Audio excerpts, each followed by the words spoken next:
Te kapitulli 12 që ne lexuam së bashku tek Hebrejnë, vargu 14 thot pikërisht këtë gjë. Kërkoni paqe me të gjithë dhe shenjtërim, pa të cilin askush nuk ka për të parë Perëndimin. Është shumë interesante për ne si njerëz që edhe pse jemi të përkohshëm, neve na kap ajo rutina dhe themi do të jetojmë përgjithmonë. 14 ose le të themi 16. E deri në 30, neve mendojmë që jemi të fuqishëm, neve mendojmë që do të jetojmë për një kohë të gjatë, neve mendojmë që gjithmonë do të jemi të fuqishëm, neve gjithmonë mendojmë që trupi jonë duron çdo gjë, neve mendojmë që stomaku jonë mund të bluaj çdo gjë, neve mund të ham ushqim në çdo kohë, po mbasi i kalon 30, fillojnë edhe ato kërcitje dhe parë, edhe zbulojmë që nuk i durojmë dot të gjitha, që nuk ham dot gjithçka, që nuk mund të ham sa herë në çdo kohë, apo jam gabim. Pra kjo është një kujtesë që neve jemi të përkohshëm. Edhe koha jonë në fakt është e kufizuar. Pra të kesh paqe me Zotin me veten dhe të tjerët, është një proces që nuk mbaron kurrë. Është një proces që neve do ta kemi gjatë gjithë jetës sonë. Jezusi erdhi në tokë, ai vendosi paqe dhe tek Gjoni 14:27 thot: "Unë po ju le paqen, po ju jap paqen time. Unë po ju a jap, po jo si e jep bota. Zemra juaj mos u trondit dhe mos u frikso." Perëndia dëshiron që neve të kemi këtë lloj paqe, këtë lloj qetësie. Mase do lodhenim me mua gjatë kësaj kohe, paqja me Perëndin, paqja me njëri tjetrin, qetësia shpirtërore. Por besoj që e kemi vënë re që edhe neve vjen në një moshë ti që nuk ke nevojë më për zhurmë. Nuk ke nevojë, nuk do më t'ja dish me të tjerë, për shembull, ka mund të drejtë apo ka ai të drejtë, pse ma bëri kështu, pse ma bëri kështu. E fik radion, e ul rrëlan dhe thua, nuk desha më t'ja di. Sepse pikërisht do atë lloj qetësie shpirtërore, do atë lloj rahatije, ndërsa nuk do më të lloj zhurmësh. Edhe vjen një moshë, kam dëgjuar këta moshën e tretë, moshën e prindërve tanë. Kemi një komshi aty, ata janë moshatar, domethënë mosha e prindërve tanë. Jetojnë vetëm të dy, qëllon burri poshtë, ajo lart. Mos u ul poshtë, mos u ul aty sot ajo te betoni. E nuk do t'ja di se kush kalon, se kush po gjone, hiç fare. Dhe qëllova dhe unë që ishe një ditë. Edhe na leratë, na bënd na stafe kokës. Mirë fare. Nuk do ashtu më fare. Pra vjen një moshë që nuk duron më këtë lloj gjërash. I thash të gjitha këto për t'ju thënë që paqja, qetësia shpirtërore është e rëndësishme. Jezusi erdhi në tokë pikërisht për këtë gjë. Por ai vendosi paqe me gjëra të mëdha. Për shembull, në kohën kur Pali ishte apostull, edhe në Jezusi në predikimet e tij tha nuk ka më judenj, nuk ka më grek, nuk ka më pagan, nuk ka më kështu. Pali e shpjegon dhe tek romakët edhe tek letra e Galatasve, që thot nuk ka më jude, nuk ka më grek, po bëhen një. Edhe që në kohën, edhe sot e kësaj dite, Jeruzalemi po me Izraeli pra po zihet, neve jemi kombi zgjedhur. Edhe çuditërisht mos e kuptoj dot disa njerëz e besojnë këtë që ata janë kombi zgjedhur, edhe mos i prek ata se janë të shenjtë. Në fakt Bibla, nëse do të referojmë Biblës, unë këtu janë duke kuptuar, ka që kuptoj tani, mos e jam gabim.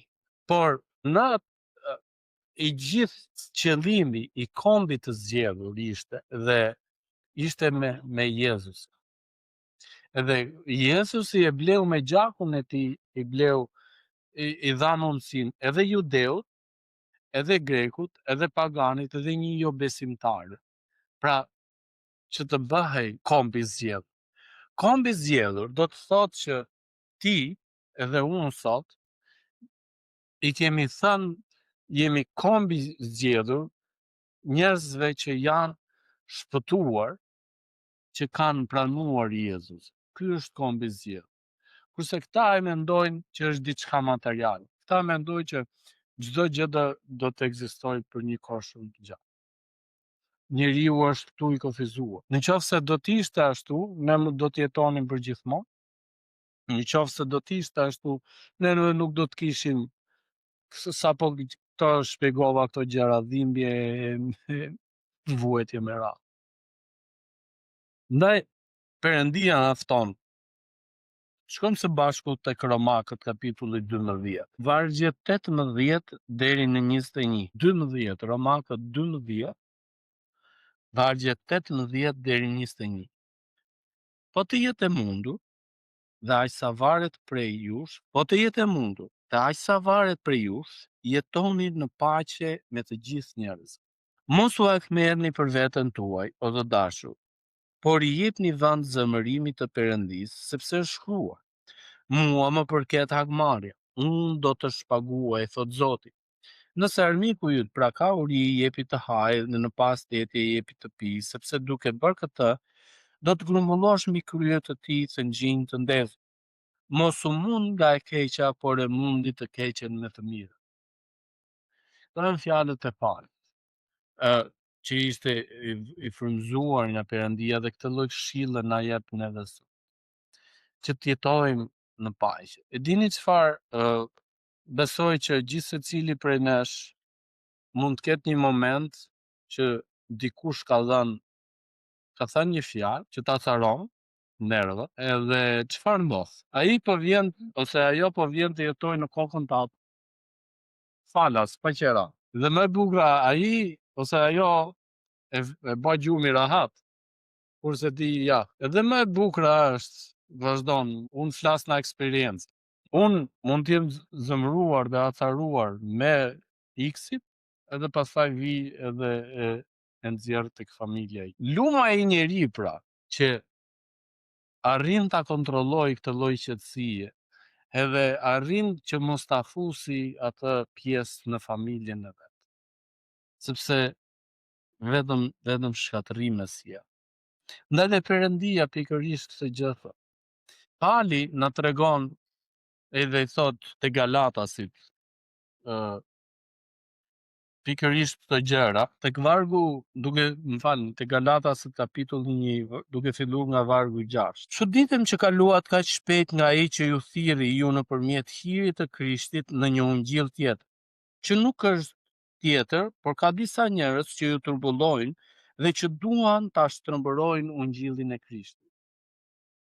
Por edhe në qoftë se ne ose një angjëll i qiellit ju predikonte një ungjill tjetër nga ju që ju kemi predikuar, qoftë i mallkuar.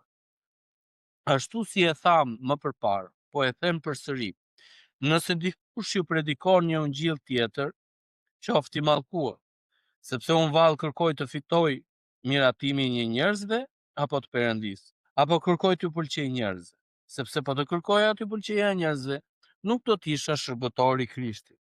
Pali këtu po i thret vëmendjen kishës në Galati, sepse atë çfarë Jezusi themeloi për shpëtimin, për të patur paqe me Perëndin, ata po dëgjonin diçka tjetër dhe u larguan nga e vërteta e Perëndisë.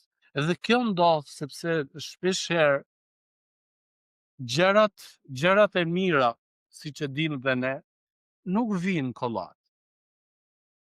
Nuk vijnë lehtë. Vijnë me lodhje, me punë, me mund, me vuajtje. Edhe Jezusi është treguesi më i mirë që na ka treguar dhe na tregon që dashuria është sakrifikuese. Ashtu siç neve mund përmendim që të marrësh trupin në formë, do të punosh, të jesh në lëvizje ose të bësh në një ushtrim fizik. Askujt nuk i pëlqen puna, por ja që është e rëndësishme. Askujt nuk i pëlqen të punoj, por ja që kënaqet. Edhe më e bukur është e keni vënë re që në momentin që ti je duke punuar, lodhesh, mërzitesh, mund ndjesh dhe dhimbje. Por ama kur shikon frytin e punës tënde, për shembull, Manuja në këtë moment, këtë javë dhe javën që shkoi, ka qenë me përgatitje për fest. Ato ishin të lodhshme, bërtitjet, një fëmijët i vendosin në radhë dhe që të banin ato, të gjitha ato çfarë kishin në program. Edhe ndonjëherë të dhem dhe koka dhe ke dhe thua dhe pyet veten, a do dalë gjë? Kur del në skenë dhe shikon se sa bukur ndodh, ti aty a e përshkruan dot atë lloj kënaqësie, Manu? Atë lloj reatije, si thua paqe, nuk e di si mund ta shpjegosh. Pra ti kënaqesh, ti plotësohesh. Por imagjino tani këtë lloj kënaqësie, këtë lloj paqe ta marrësh nga Perëndia. Jezusi tha, që e lexuam dhe në fillim tek Gjoni, kapitulli 14, vargu 27, tha, unë po ju le paqen, po ju jap paqen time. Nuk është si paqe botës, si që ai jep botë. Dhe pjesa e fundit e këtij vargu thot, zemra juaj mos u tërëndit dhe mos u friksohet. Po pse e thot Jezusi këtë pjesë? Sepse e dinte shumë mirë që të kesh të ndjekësh Perëndin, do të ketë momente frike, do të ketë momente tronditse, edhe ti do të ndjehesh i friksuar, edhe ti do të ndjehesh gati për të hequr dorë. Ndaj Jezusi thot, kujtoni që paqja ime është për gjithmonë. Vuajtja është momentale. Dhe kjo është diçka që vjen vetëm nga Perëndia. Çfarë ndodh me ne? Juve shikoni edhe neve jemi të gjithë dëshmitar që ka grindje raciale, grindje besimesh, grindje gjinish, grindje se si që vendosesh se çfarë ndihesh që je, edhe unë ndihem kështu dhe unë ndihem ashtu, grindje politike. Qetësia mend të kokës janë gjëra rëndësishme. Kur neve fokusohemi tek gjërat toksore, na largon nga realiteti ynë kryesor, që është marrëdhënia jonë me Perëndin. Ne duhet që të fokusohemi pikërisht tek këto gjëra. Perëndia, Zoti është i rëndësishëm për gjithë secilin prej nesh. Ndaj dhe Zoti na fton ne që të jemi bashkë dhe gjithashtu ai ka hequr të gjitha të tjera. Që do të thotë, ka marrë gabimet tonë, ka marrë fjalët tona negative. Zoti na thotë kërkoni paqen dhe kërkoni shenjtërimin. Ndërkohë që për të kërkuar shenjtërimin do të thotë që mënyra se si ti sillesh, mënyra se si ti mendon, mënyra se si ti flet, duhet të jetë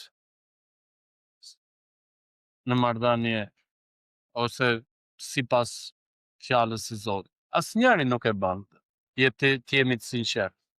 Le mundohemi gjithashtu mos të tregojmë hipokrit që o ky kështu o ky. Por le tregojmë të sinqertë që të gjithë secili prej nesh ka nevojë për Zotin, ka nevojë për Jezusin, ka nevojë për falje në mëkateve, ka nevojë për larje në mëkateve, ka nevojë që të marrë shenjtërinë që vjen nga Perëndia dhe jo nga vetja jo.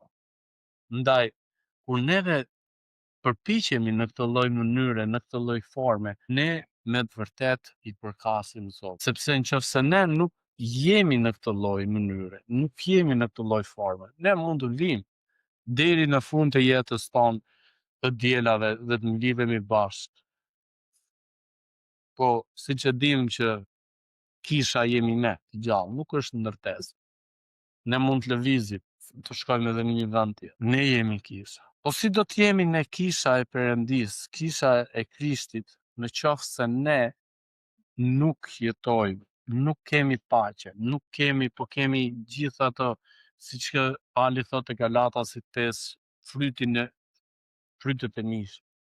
Ne duhet të lejojmë frytin e shpirtit, frytin e frymës të jetë pjesë e jetës sonë. Ndaj gjithmonë duhet të përpiqemi në këtë lloj mënyre dhe në këtë lloj forme. Ka shumë për të thënë dhe ka shumë për të diskutuar pikërisht te kjo pjesa. Po le të kërkojmë me këto çfarë dëgjuam dhe mësuam nga fjala e Zotit. Le të kërkojmë që të kemi paqe, le të kërkojmë shëntërimin, le të mos të lejojmë gjërat e botës ose njerëzit e tjerë të jetojnë falas në mendjen. Pa gjëra, na lënë pa gjumë. Paqja dhe hiri i Perëndisë qoftë me gjithë secilin.